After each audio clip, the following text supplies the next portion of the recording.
में सभी कहा करे कि भाई वन की शोभा झाड़ी से है कि नहीं, माता की शोभा साड़ी से, रोगी की शोभा नाड़ी से और मर्द की शोभा मूंछ और दाढ़ी से।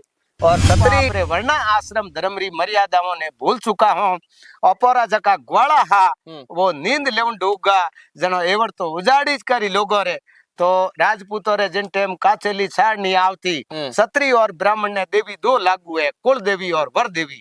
तो वह काचेली साड़ नहीं आवती न अपरी माऊ दादियों अपन खने को जावन देती नहीं, बच्चा कुछ कुछ बोल जाला तनो वो अपरी है जो कर वर देवी कृपा होती। आज 36-37 वर्ष होगा मैं नहीं देखते वे काचेली मायों में बचपन में देखी, अभी नहीं देखी। उन बाद में आज दिन तक राजपूतों में कोई मतलब जुंजार हुई नहीं, कोई क्षति हुई नहीं। कम से कम इस्लाम धर्म वालों को देख के तो अपने भी हुदनो सही जे। वो 1 महीनो आवे जिन टाइम रोजो रो उन टाइम पूरी घर में नक्सक चीज वे उन्हीं कीमत कर खैरात काटे तो अपने 10वां हिस्सो पेट में नहीं खावनो।